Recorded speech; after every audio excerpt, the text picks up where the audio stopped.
자, 그러면 이제 여러분들과 바빌로니아 문명에 대해서 알아볼게요. 바빌로니아 문명은 여기 바빌론을 중심으로 수메르인들하고 아카이드인이 이렇게 만들어냈어요. 그래서 1800년대부터 그 세력을 키워나가기 시작을 하다가 드디어 1830년경에 드디어 메소포타미아를 통일한 첫 왕조가 돼요. 근데 그때도 왕이 누구였냐면 그게 여러분들이 잘 알고 있는 함무라비라고 하는 그 왕이에요. 그리고 그 왕이 이렇게 비석, 그러니까 아무래도 치적이었겠죠. 그걸 하기 위해서 이렇게 비석을 만들어요. 비석을 만들어서 이 비석이 발견이 됐는데 이 비석에 법전은 어디에 써 있냐면 바로 여기에 써 있어요. 여기에 이렇게 써 있는 게 우리가 알고 있는 함무라비 법전이라고 하는 거예요. 근데 이 함무라비 법전이라고 하는 거는 특징이 있어요. 어떤 특징이 있냐면 제일 중요한 게 성문법이라고 하는 거겠죠. 성문법이라고 하는 거는 문서화됐다라고 하는 거예요. 그 전까지는 어떻게 했겠어요? 그냥 서로 문서화가 돼 있지 않으니까 어떻게 보면은 말 그대로 그때그때 상황에 달랐을 수도 있겠죠. 하지만 이 함무라비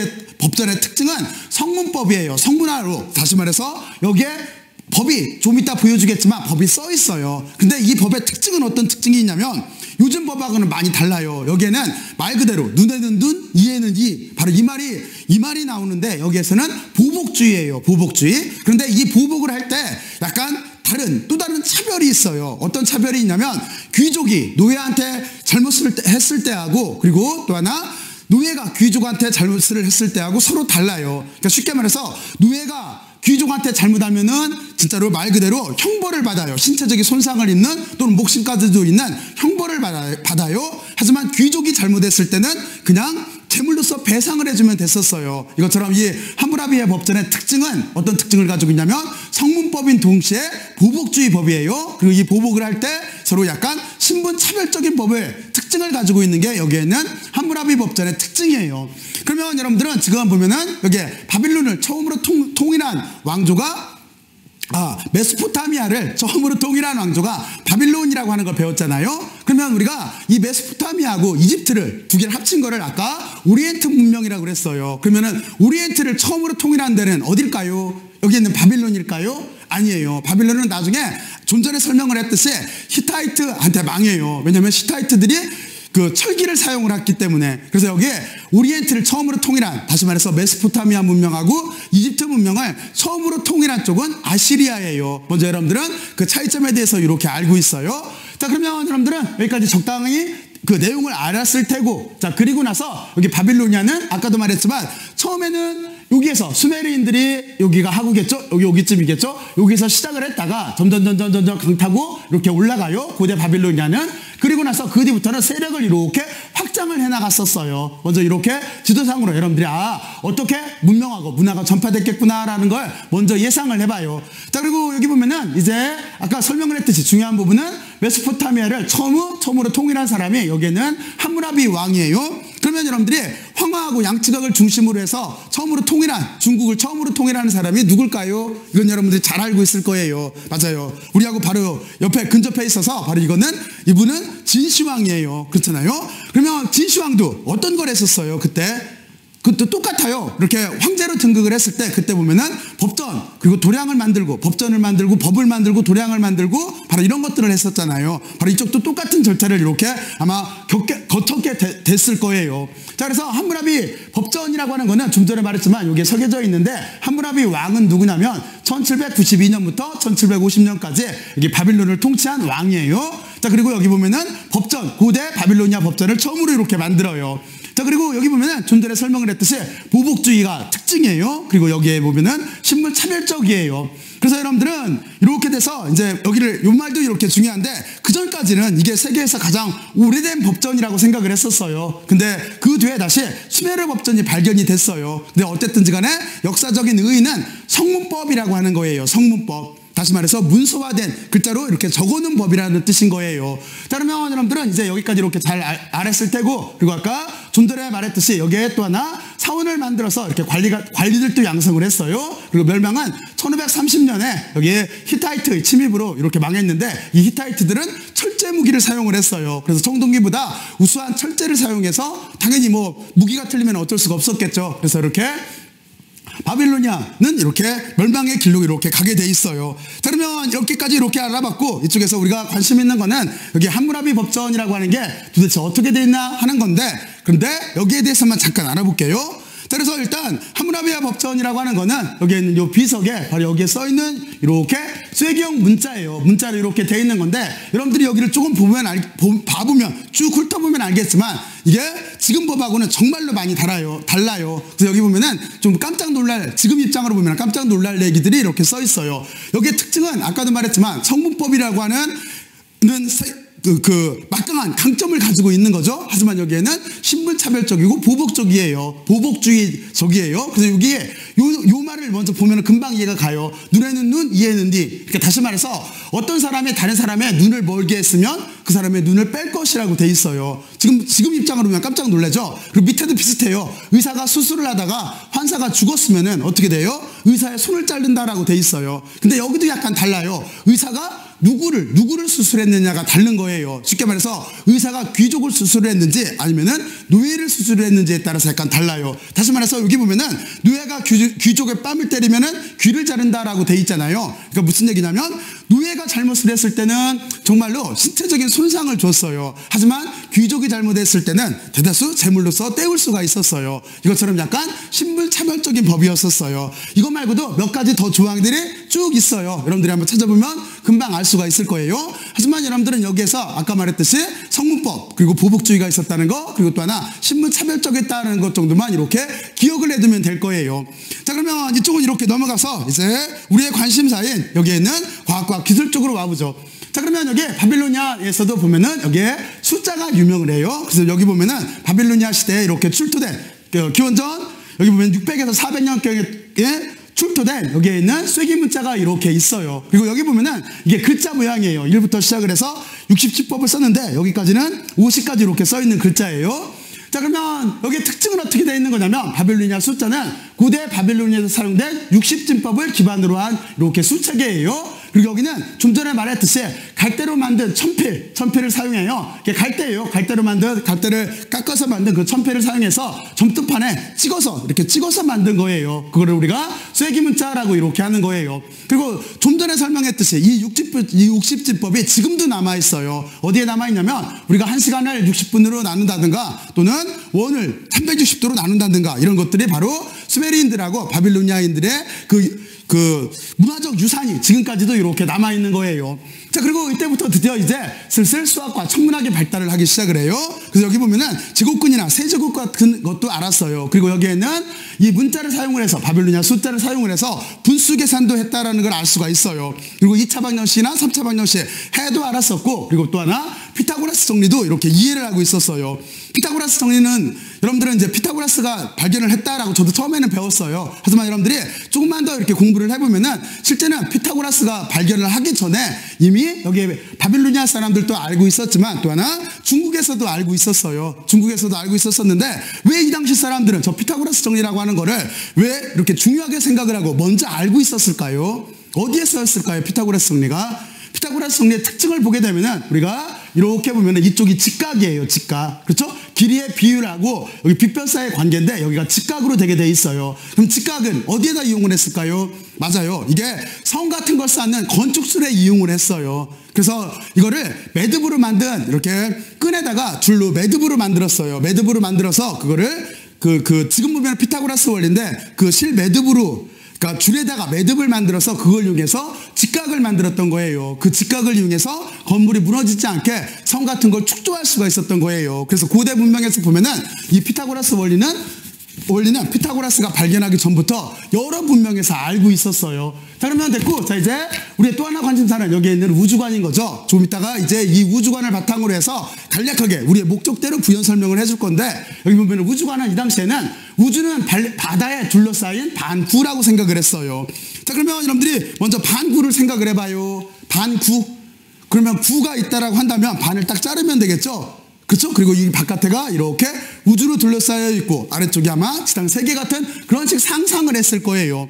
그리고 또 하나가 여기 보면은 달력이 일단 발달하기 시작을 했어요. 그래서 달력이라고 하는 거는 달을 중심으로 한 이렇게 력체계인데 일단 이 당시에 이미 1년을 12개월로 나눴어요. 1년을 12개월 365일. 지금하고 비슷하죠? 그렇죠? 바로 이렇게 체계를 잡았어요. 그리고 또 하나 1일을 24시간으로 나누고 1분을 60분으로 나눴어요. 그래서 이런 것들이 현대 문명에 이렇게 기원을 줘요. 근데 여기 보면은 달을 기준으로 했잖아요. 달을 기준으로 하면은 항상 어떻게 돼요? 시간이 약간 어긋나죠? 시간이 어긋난다라고 하는 거는 이 당시 사람들한테는 아주 중요한 일이에요. 지금도 마찬가지지만 어디에 중요했을까요? 달력을 만든 이유가 뭘까요? 달력이라고 하는 거는 실제는 그날의 시간을 아는 데도 중요했지만 정말로 중요했던 거는 농번기를 아는 거예요. 언제 씨앗을 뿌려야 되는지를 아는 거예요. 또 하나 언제 추수를 해야 되는지를 아는 거예요. 그래서 달력이라고 하는 게 고대 문명에서 엄청나게 중요했었어요. 그런데 달을 기준으로 했기 때문에 약간의 시간 차이가 나요. 그래서 여기에서도 보면은 지금 개념으로 하면은 윤달 같은 것들을 이렇게 만들어 사용했던 기록들이 나와요. 자, 그러면 여러분들 여기까지 잘 이해를 했고, 그리고 또 하나 금성의 운동을 관찰을 해가지고 8년에 5번째 같은 자리에 온다라고 하는 것도 이렇게 발견을 했대요. 혹시 여러분들 금성 본 적 있어요? 봤어요? 샛별이라고 하는 거. 자, 그리고 또 하나 월식과 일식을 관찰을 했대요. 그래서 월식과 일식에서 일식이 18년 주기로 반복된다라고 하는 것도 이렇게 알았고, 그리고 또 하나 이쪽에서도 역시 점성술을 이렇게 신봉했던 기록들이 있어요.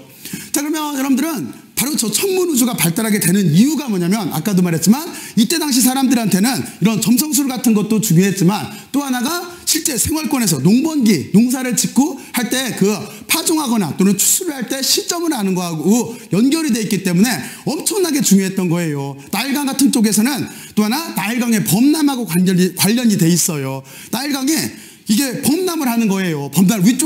나일강 위쪽에서 범람을 해서 홍수가 나는 거예요. 그럼 아래쪽에서 살던 사람들은 다 도망갔어야 됐어요. 그래서 다시 와보면은 어떻게 되겠어요? 물이 다 쓸고 갔기 때문에 다시 쉽게 말해서 땅 같은 걸 새로 나눠야 됐었잖아요. 이만큼은 내 땅, 이만큼은 네 땅, 이런 식으로 나눴어야 됐잖아요. 바로 이러면서 나일강의 범람 때문에 천문학도 발달을 했고, 그리고 또 하나 이때부터 기하학이 발달을 했던 거예요. 사람들은 이것처럼 주변에서 살면서 주변을 잘 관찰을 해서 주변 환경을 이해를 하고 이거를 우리가 지금은 알고 있는 학문으로 발달을 해나가기 시작을 했어요. 여러분들은 거기에 좀 초점을 맞춰서 생각을 해봐야 돼요. 자, 그러면 여러분들은 여기까지 이렇게 잘 이해를 했을 거예요. 자, 그러면 이제 여러분들과 다음 주제로 넘어가서 그러면 이쪽에서 이어서 그러면 이 천문학이라고 하는 자체는 도대체 어떤 계통으로 발달을 했다라고 하는 거에 대해서 잠깐 다시 알아볼게요. 이제부터 천문학 혁명에 대한 구조에 대해서 잠깐만 알아볼게요. 자, 그러면 이제 여러분들은 여기에 바빌로니아의 이렇게 우주관에 대해서 잠깐 알아봤어요. 자, 그러면 이게 어디로 영향을 주냐면 여기서부터가 이제 여러분들이 쭉 앞으로 공부를 해나갈 자연과학의 역사예요. 그렇잖아요. 이 천문혁명이라고 하는 게 인간 지식의 발달에 기대한 영향을 줘요. 엄청난 영향을 줘요. 바로 그 부분에 대해서 여러분들과 같이 잠깐만 살펴볼게요. 자, 그래서 지금은 여러분들한테 큰 흐름만을 얘기를 할 거예요. 그러니까 부담 가질 필요 없어요. 그리고 이제 이 다음 영상부터 여러분들과 같이 이렇게 과학의 발달사에 대해서 조목조목 이렇게 나눠서 살펴볼 거예요. 자, 그러면 크게 봤을 때 이 천문학은 드디어 어느 쪽으로 발달을 하게 되냐면 여기 가장 대표적인 인물을 들으려고 한다면 이 두 분일 거예요. 여기는 프톨레마이오스예요. 그리고 이쪽은 드디어 현대 과학으로 오는 계기가 됐던 코페르니쿠스예요. 그렇죠? 이렇게 두 분의 생각이 아마 가장 여러분들도 제일 많이 들어봤고 중심적인 생각일 거예요. 그런데 이 상황이 어떻게 되냐면 이런 것들이 모든 이 두 사람의 독단적인 생각이 아니라 실제는 쭉 연결이 있었겠죠. 그래서 어떻게 연결이 되는 거냐면 여러분들 혹시 아낙시만드로스라고 들어봤어요? 아낙시만드로스는 우주관을 어떻게 생각을 했냐면 자, 지금부터 머릿속으로 생각을 해요. 지구를 어떤 모양으로 생각을 했냐면 원통이라고 생각을 했어요. 여러분들 원통 모양 생각을 해봐요. 원통. 바로 이렇게 지구 모양을 원통으로 생각을 해놓고 그 바깥에 우주가 있다라고 했어요. 근데 여기에 중요한 특징이 있어요. 어떤 특징이 있냐면 우리가 지금 생각했을 때 아니 무슨 지구가 원통이야? 이상하다 생각하고 하는 그런 식으로 생각하지 말고 어떻게 아낙시만드로스는 생각을 했냐면 지구가 원통 모양으로 그 구조 자체는 틀렸을지 몰라도 허공에 떠 있다라고 생각을 했어요. 그럼 여러분들이 머릿속으로 생각을 해봐요. 이만큼 엄청난 규모가 허공에 떠 있다. 이거를 상상을 했던 거예요. 이건 참 대단했던 일이에요. 그렇잖아요? 그리고 또 하나 여기에 중요한 특징이 있어요. 왜냐면 그 전까지는 조금 아까 여러분들이 그 바빌론 그쪽에서 배우거나 수메르인들 쪽에서 배웠듯이 이때 다 점성술 같은 신비주의적으로 우주를 생각할 때였어요. 근데 이때 아낙시만드로스가 개념을 보게 되면은 지구가 원통 모양이다라고 해서 황당한 생각 같지만 여기에 드디어 그 신비주의나 또는 종교관 같은 걸 배제를 하고 드디어 자연주의적으로 생각했다라고 하는 역사상 정말로 중요한 의미를 갖게 돼 있어요. 어떤 뜻으로 제가 얘기를 하는지 여러분들 이해를 할 수가 있겠죠. 바로 이렇게 아낙시만드로스는 우주관이 있었고, 그 뒤에 또 하나 여러분들이 잘 알고 있는 피타고라스 들어봤죠? 피타고라스 학파에서도 바로 이렇게 우주에 대해서 생각을 했어요. 근데 묘하게도 이 피타고라스 학파는 가운데에 중심에 태양이 있다라고 생각을 했어요. 그래서 현대 지금 우리가 알고 있는 이렇게 솔라 시스템하고 태양계하고 비슷하게 생각을 해요. 물론 정확히 똑같은 건 아니고 하여튼 태양 중심설과 유사한 생각을 했었어요. 그게 피타고라스 학파예요. 근데 또 하나 여기에도 똑같이 실수를 해요. 왜냐면 피타고라스 학파는 여러분들이 잘 알고 있겠지만 수를 숭상을 했잖아요. 수를 숭상을 했잖아요. 그래서 수 중에서 10을 완전수라고 생각을 했어요. 10, 열을 완전수라고 생각을 했어요. 근데 그 다음까지는 행성이 알려져 있는 게 어떤 것들이 있었냐면은 수, 금, 지, 화, 목, 토 여기까지 알고 있었어요. 그리고 두 가지를 더 알았었어요. 뭐를 알았냐면 태양, 달. 그러니까 지금 보면 이렇게 되겠죠. 수, 금, 지, 화, 목, 토 그리고 태양, 달 그리고 지구가 있잖아요. 그러니까 이게 9으로 끝나는 거예요. 하나가 없어요.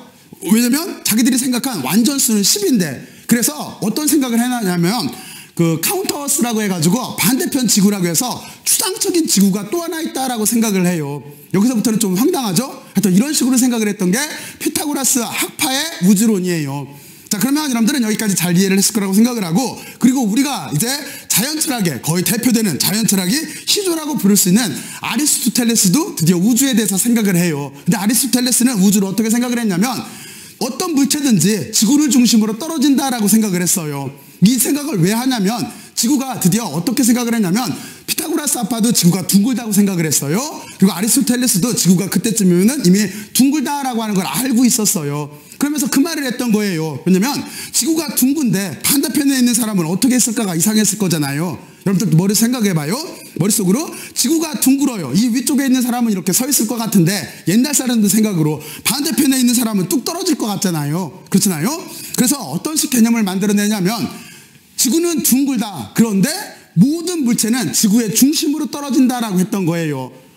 여러분들 생각은 이 설명에 대해서 어떻게 생각을 해요? 언뜻 생각하면 참 멋있는 생각 같죠? 근데 제가 앞에다가 언뜻이라고 하잖아요. 무슨 얘기냐면 여러분들이 거기에서 또 하나를 생각해보면 이 개념이 조금 당혹스러워져요. 왜냐면 지구만을 입장으로 본다라고 한다면 사람이 지구를 중심으로 이쪽에 있던 안 떨어지는 이유를 설명할 수가 있어요. 하지만 만약에 예를 들어서 달이 있어요. 달에 사람이 있어요. 그럼 그 사람은 어떻게 돼야 되겠어요? 그 사람은 우주의 중심이 지구고 모든 물체는 지구의 중심으로 떨어져야 되기 때문에 이 사람은 지구의 중심적으로 떨어져야 되겠죠. 달 중심으로 떨어지는 게 아니라. 그렇죠? 바로 이런 문제가 생겨요. 언뜻 들었을 때는 한 지구만을 보고 봤을 때는 아리스토텔레스의 주장이 정말로 획기적이에요. 그렇죠? 물체는 지구의 중심으로 떨어진다라는 생각이, 하지만 여기서 개념을 조금만 넓혀봐도 모순된, 현대과학으로 봤을 때 모순된 개념들이 생겨나요.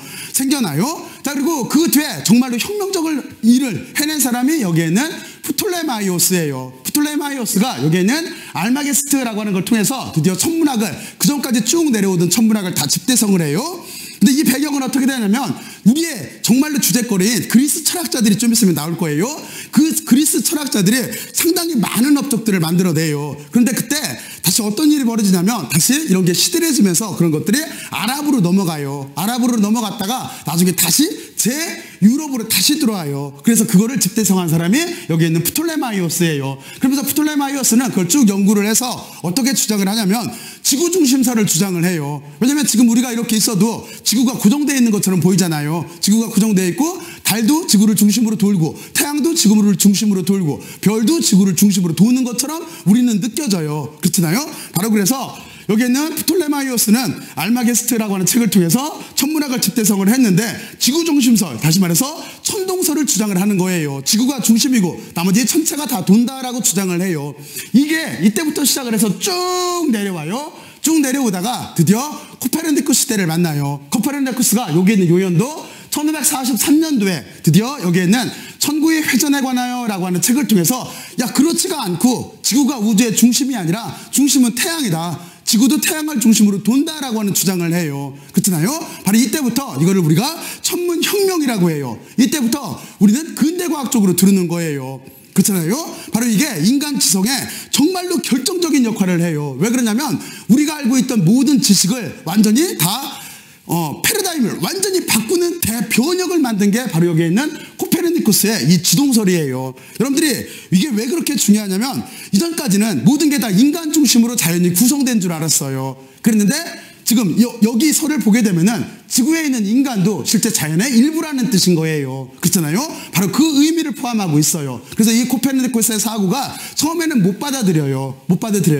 그랬다가 여기에서 다시 이 후대에 티코 브라헤라고 하는 과학자가 있어요. 티코 브라헤가 근 수십 년 동안 정말로 이 코페르니쿠스의 주장이 맞는지를 보려고 잠도 안 자고 밤하늘을 보면서 별들의 위치를 다 관찰을 해요. 그런데 그 자료가 엄청나게 쌓였을 거잖아요. 그 수십 년 동안 그랬으니까. 그래서 이거를 분석을 하기 위해서 그 당시에 천재였던 케플러를 불러와요. 그래서 둘이 협업을 해서 연구를 해요. 근데 불행히도 티코 브라헤는 그 뒤에 곧바로 이렇게 돌아가셔서 케플러가 다시 티코 브라헤의 업적을 받아서 약 한 7, 8년 정도를 연구를 해서 세 가지 법칙으로 만들어요. 여러분들이 아마 일반 물리 또는 고등학교 때, 중고등학교 때 과학을 배웠으면 케플러의 법칙이라고 하는 걸 배웠을 거예요.